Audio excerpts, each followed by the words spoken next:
What's up, everybody? Super WRX fan here, and I did a poll last week asking people how often they wanted to see these update videos, because you know I do them normally just for important things, you know, mile markers and things like that, but a lot of you said you wanted more BRZ videos. You just wanted to hear my opinions and stuff, so I asked how often people wanted to see these update videos, and they said almost unanimously they wanted to see them weekly.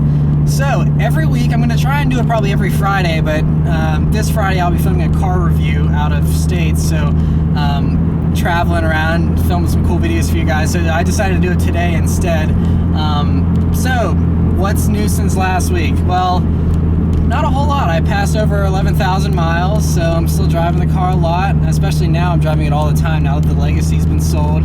So this is now my daily driver. I hadn't driven it much in the winter time. The Legacy was the one that was getting driven. But yeah, so I just did a fresh oil change in this car. And so the big thing that I was really excited about this week was the Geneva Motor Show and all the news you saw from that. I mean, you know, Shmi 150 and all those guys really covered it well, and really excited about all the stuff that you saw. Obviously, I posted on the Facebook page. If you're not a fan on the Facebook page, you gotta like it, stay up to date so you'll know what I'm talking about with all these polls and stuff. But you know, I really like the Veneno and the way it looked. Wasn't too thrilled with the LaFerrari myself. It didn't impress me as much as I was expecting it to. Not bad though. I mean, it's still an awesome car and I would love to have one. It's probably the sickest Ferrari ever still, but I mean, just didn't wow me as much as I was expecting it to.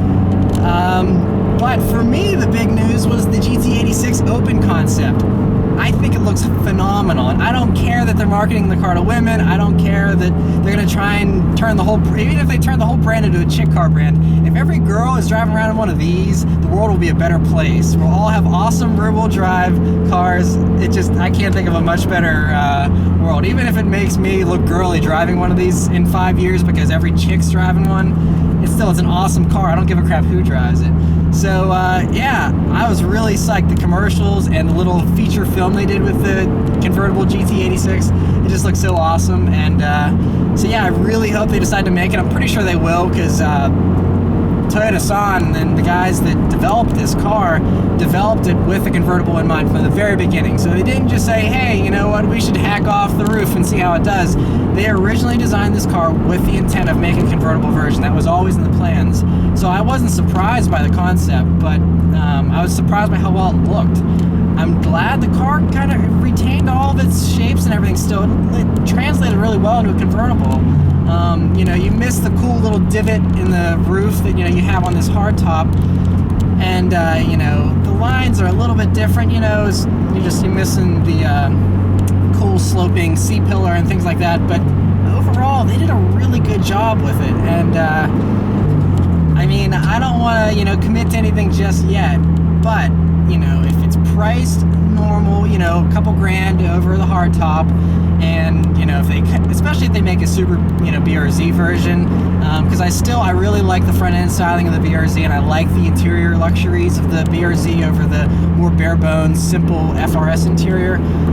So if they do a super BRZ limited convertible, I'm 90-95% sure I'll probably do it and trade this in for the new model and get the convertible, because I've always wanted a convertible, and so I'm hoping that everything works out and I'll be able to get one. So in another update, I mean, I'm sure a lot of you are wondering, okay, so you sold the Legacy, you have all this money now, you're going to buy a Mustang. Probably not for a while. So I've been really thinking a lot about this over this past week, and something that someone said, one of my Facebook friends a few weeks ago actually commented and said, if you're going to do a Mustang, you should do a classic one, because the classic ones should appreciate in value, whereas a 2013 is just going to depreciate, especially once 2015's come out and all that stuff. And that's really made me conflicted about buying a Mustang, because I might love the way the 2015 looks. I mean, it's according to the SPY, the people that have been able to check it out, early preview people, they say it looks amazing. And I love the retro styling on the 2013s, but I don't want to buy a 13 and then regret it whenever the 15 comes out. And I don't want it to just appreciate and lose money on it after selling it for a year or two. So the 13's looking a lot less desirable to me now. Chances are I'll probably just shoot for an old one. You can't go wrong with an old one. And the original Mustang that I fell in love with was the 1968 Highland Green Fastback GT390 that Frank Bullitt, Steve McQueen drove in Bullitt. That car was one of the first movies that really got me into cars, and I adore that car. So every once in a while on eBay, a Bullitt clone will pop up, a 1968 Fastback, Highland Green, and that always pulls on my heartstrings way more than a 2013 Mustang. So I think I'm not gonna settle for a retro styled 2013. I want the real deal. I want a 1968 Mustang GT390 Fastback with a 4-speed manual and all that. That's what I want. Rip off all the badging, all that stuff. It's gonna be so awesome. So that's what I'm planning on. The prices for those vary. I've seen really, really pristine ones go for 65 grand. I've seen okay ones for 45. Some even get as low as 30. And if it gets down to that, and I can find a good one for around that price, then I'll probably do that once I have more storage capacity. Right now I don't have a garage. The BRZ sits outside, and obviously I would not want to have a classic car and have it sit outside. So first I need to buy a house with more garage space, and once I do that, then the next thing on my agenda will be to buy that 68 Mustang Fastback. That is absolutely something I'm going to do, hopefully, before I die. So that means that all the money from the legacy will go partially for parts for the BRZ, especially now that it's warming up.